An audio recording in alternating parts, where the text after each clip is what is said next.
like heaven, but only with your husband or wife. Number 8 is great along with number 9.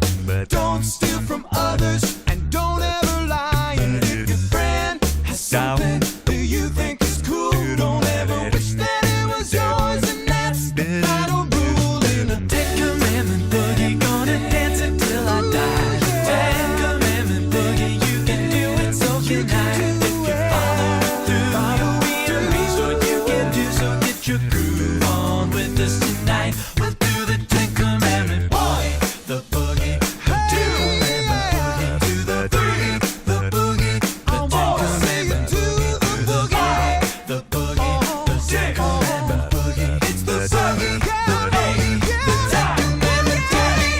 Some people say that I'm old-fashioned for believing in God's rules. They're just fools. They're just fools.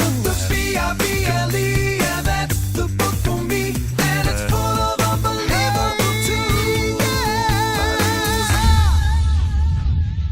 Just like the 10 Commandment boogie, gonna dance until I die. 10 Commandment boogie, you can do it, so can I. If you follow it through, you'll be amazed what you can do. So get your groove on with us tonight. We'll do the 10 Commandment, the 10 Commandment boogie, gonna dance until I die. 10 Commandment boogie, you can do it, so can I. If you follow it through, you'll be amazed what you can do. So get your groove on with us tonight. We'll do the 10 Commandment boogie, the boogie, the 10 Commandment boogie. All right, welcome to day 4 of VBS. We have followed Moses from being a baby, and now we are ending our VBS skits. The people traveled for 3 months through the mountain passes and valleys to get to the foot of Mount Sinai. Here Moses had seen the burning bush nearly a year ago. Here God sent Moses out to lead his people. Now he had brought the Hebrews to Mount Sinai. They arrived here about 3 months after leaving Egypt. They stayed there for about 1 year. God spoke to the people. I am coming to you in a thick cloud that the people may hear when I speak. Obey my voice, keep my covenant, and you shall be a holy nation. Moses knew that God loved these people and wanted to make them into a great nation. God promised Abraham long ago that he would use his descendants to bless the whole world. But first, they would have to choose to obey him, to depend on him, and to trust him to provide for them. They had to learn this way before God could use them. Moses climbs to the mountaintop and enters into God's presence. Moses left Aaron in charge of the camp while Moses was gone. God told Moses that if the people followed his rules, that no harm would come to them. And God gave Moses the 10 Commandments written on stone. Commandment number 1, God is the only God. Number 2, never make idols. Number 3, never misuse the Lord's name. Number 4, rest on the Sabbath and keep it holy. Number 5, honor your father and your mother. Number 6, do not murder. Number 7, husbands and wives must not commit adultery. Number 8, do not steal. Number 9, do not tell lies. And number 10, never want what belongs to others. Now, Moses had been in the mountain at Mount Sinai for 40 days. People got a little bit nervous. They were afraid he wasn't going to return. They became restless. They gave Aaron all their gold, and he made an idol for them to worship.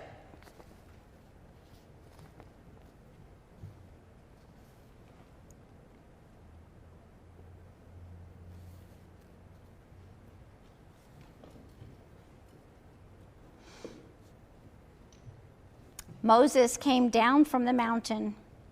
He saw what they were doing. In his anger and disappointment, he broke the stone tablets. He destroyed the golden idol.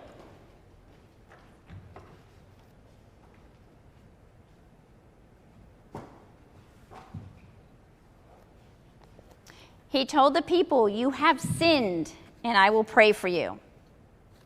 Again, God heard Moses' prayer and forgave the people. Moses returned to the mountain to be with God. God gave Moses the 10 Commandments again. They were written on the 2 stone tablets. He said, "These are the words which the Lord has commanded me, that you should do them." The Hebrew said that all that the Lord has spoken to us, we will do. And that ends our VBS skits. Big applause. Thank you, thank you, thank you. Hi everyone, and welcome back for our final day of the virtual Vacation Bible School. In order to remind ourselves of those first 3 verses that we learned, I have our stack of cups here. We're going to try and untwist it so that all 3 of our verses from day 1, 2, and 3 are lined up perfectly.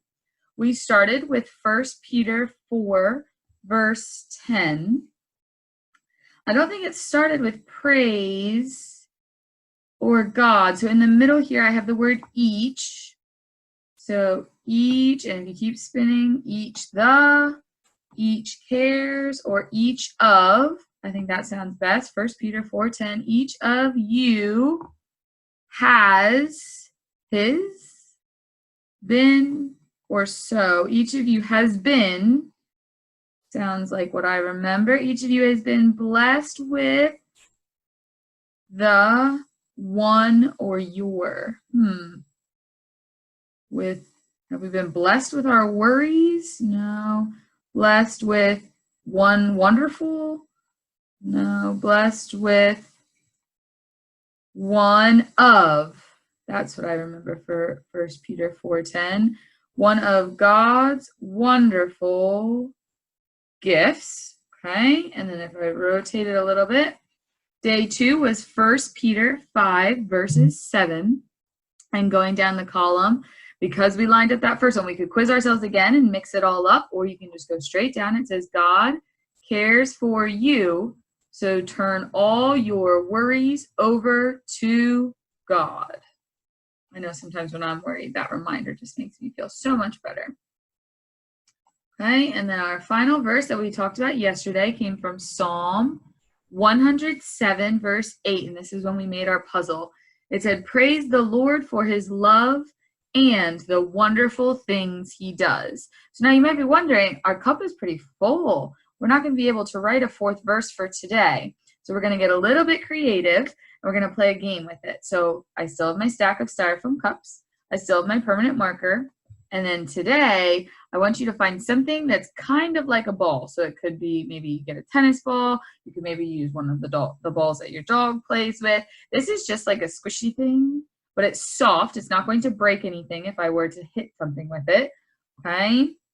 And we're going to write our verses on the actual side of the cup this time. And then we're going to set it up almost like bowling pins. And you're going to hit with the ball that you found. You're going to hit one of the cups, and then maybe an older sibling or your parents can quiz you and say, well, you knocked over cup number 2. And then they're going to ask, what did cup number 2 say?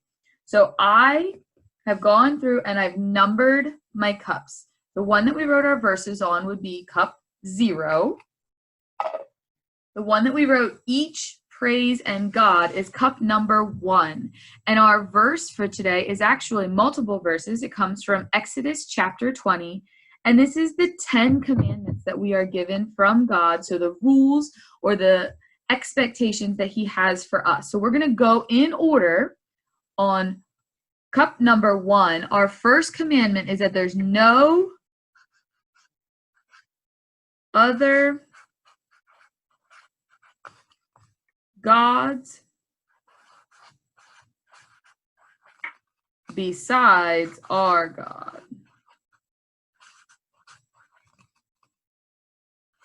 I'm going to put an exclamation point on that one, okay?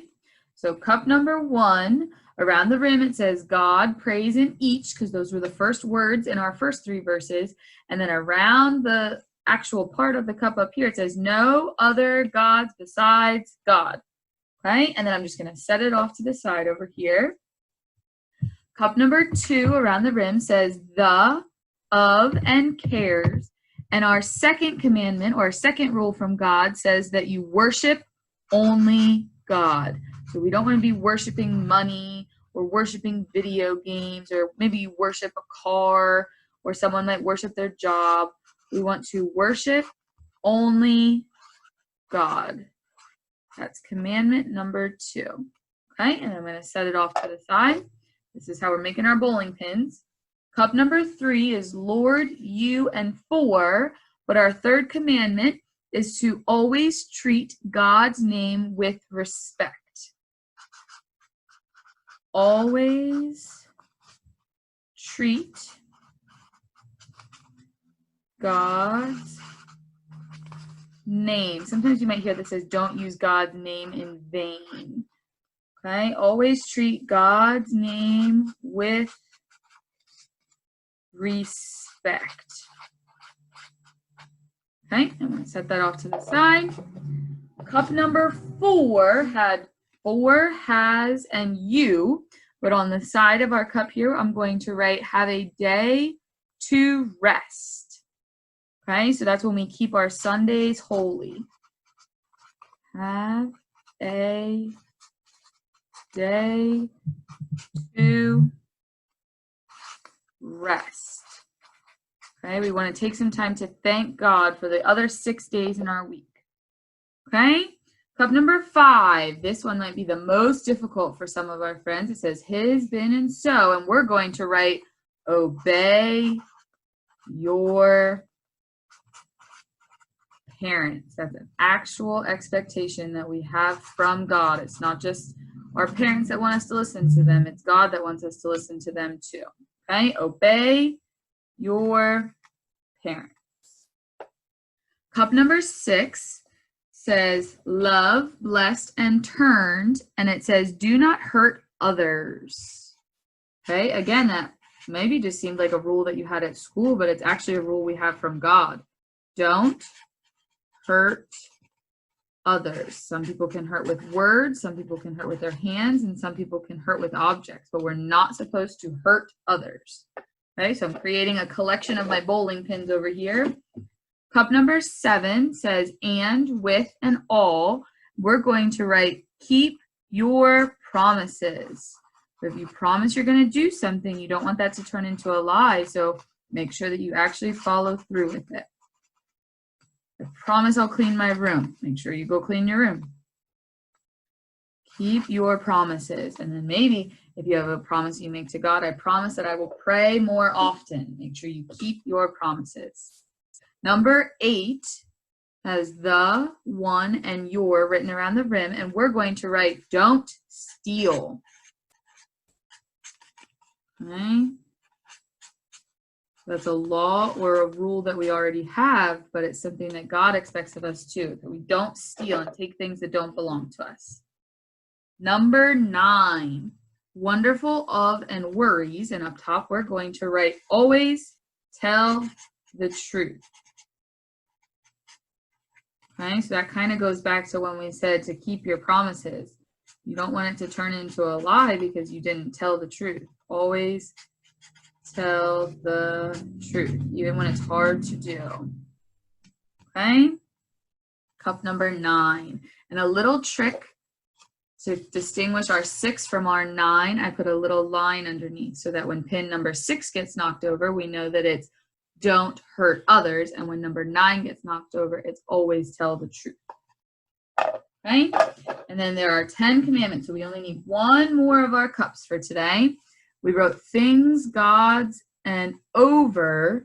Now we're going to write don't be jealous. And this is something that we struggle with all the time. We see what other people have. We really, really, really want it.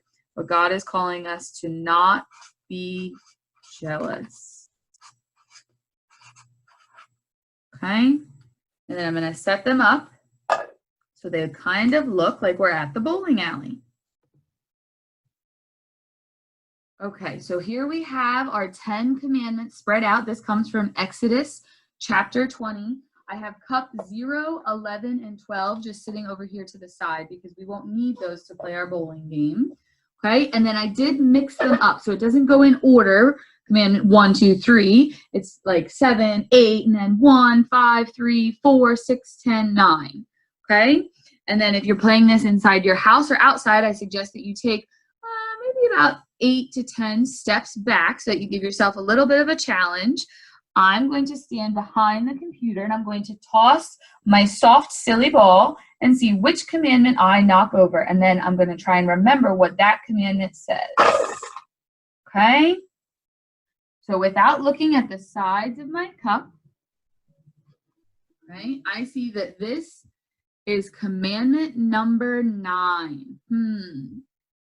Towards the end, I remember it said, don't be jealous. It also told us not to lie. I'm going to guess maybe this one says not to lie. And I'm correct. It says always tell the truth. Okay? I'll set cup number 9 over to the side. I'm going to pick up the other cup. This was commandment number 1. And I learned when I was very young that commandment number 1 is that there is only one God. So there's no other gods besides our God. And I got that one correct, so I'm going to set it over here. Then you could reset your pins, or maybe you want to move your pins around. And I'll show you one more example, and then you guys can have some fun with it. Oh, that time, and that's okay. It didn't knock over any of my cups. Let's say it knocked over cup number 3. And I'm really stuck on this one, but I know that one of the commandments was to always obey your parents. And I'm going to peek. No, it says always treat God's name with respect. So I didn't get this one correct, but I'm not going to get too discouraged. I'm just going to put it back into the game and I'm going to continue to have fun. Okay? I hope that these activities help you to remember our verses this week. Have a good summer. Moses and the 10 Commandments. Today we're looking at the 10 Commandments. Many people tend to think of them as just a bunch of rules, but the women of our church learned this year that the 10 Commandments are actually a love letter from God to His people. Yes, a love letter. Let's think about it. When God gave the Hebrews the 10 Commandments, they were wandering out in the desert. Even today, it's hard to survive in the desert. And back then, there were no water pumps, gas stations, bathrooms, hotels, grocery stores, fountains, and nowhere to even plant some veggies. It was brown and barren and very, very difficult. The only way Moses and the people could survive was to depend on God and on each other. In other words, they became a community. And as a community, the people had to always do what was best for the community. Now listen carefully as we see what the 10 Commandments are, and see if you can understand how following each rule actually makes it good for the whole community. And if you can begin to understand that, you'll begin to understand how much God loves and cares for His people, and how His commandments, which may seem like just a bunch of rules, are actually a love letter from God to you. And just for fun, you'll get to see the commandments written in Hebrew as Moses would have originally gotten them. Did you know that in Hebrew you read and write from right to left? It's the opposite of how we do it. Here we go. You shall have no other gods before me.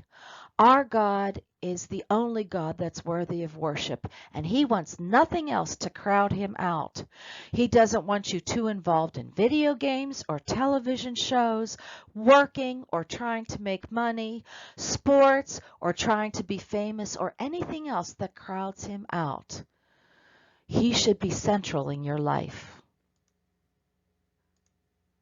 You shall not make for yourselves an image in the form of anything. Even today, people worship other things like water and whales and trees and grass, and they make pictures and statues of these things. But we are not to do that. We worship the one living God who cannot be caught in any image. You shall not misuse the name of the Lord your God. You shouldn't say, "Oh God," when something pleases or upsets you. You shouldn't use his name to swear in any way or to say that you're going to do something. Just don't use his name at all unless you're addressing him in prayer. Remember the Sabbath day by keeping it holy.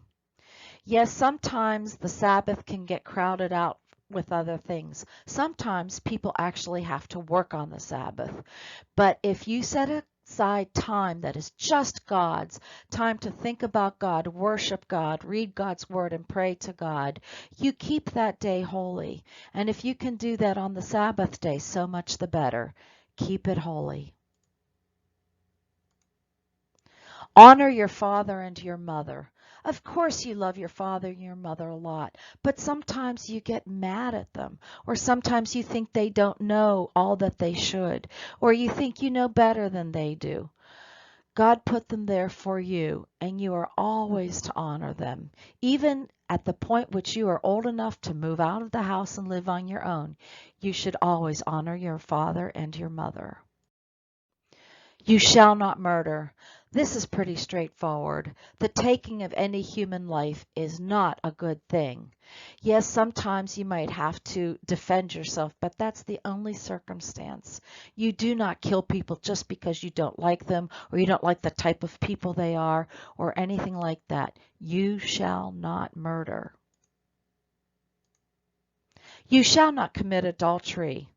While dating is okay, it's not okay to be too close or too physical with somebody that you're not married to. And it's never okay to have a romantic relationship with anybody who is already in a relationship with somebody else. That is frowned upon by God. And let's face it, it hurts other people too. You shall not steal. Stealing hurts the merchant. Stealing hurts the people that you're taking from. Stealing hurts the community. And ultimately, stealing hurts you. There is just no reason to steal. You shall not give false testimony against your neighbor. Sometimes people say you should not lie, and both of those things are important to keep in mind. We don't say nasty things about people. We don't gossip about people. We don't cut people down to make ourselves bigger. We only speak the truth, and we do all we can to be good to people. We don't lie about them. We don't lie at all. Otherwise, that hurts a community. You shall not covet. What does that mean? That means that you want something that somebody else has. Yes, sometimes it's hard not to be jealous when you want a new pair of shoes and somebody has the best Nikes or whatever. But God tells us to learn to be content, because if you covet, then you resent people and what they have, and you resent the people that have the things that you don't have, and you're not happy with what you do have, and that hurts you ultimately. It hurts the people that would otherwise be your friends, or the people around you who wonder why you're unhappy all the time. You shall not covet. Remember these holy rules written by God and given to Moses, and remember them for us today, because truly, the longer I live, the more that I know these are truly rules we can live by. They are, in fact, a love letter from God.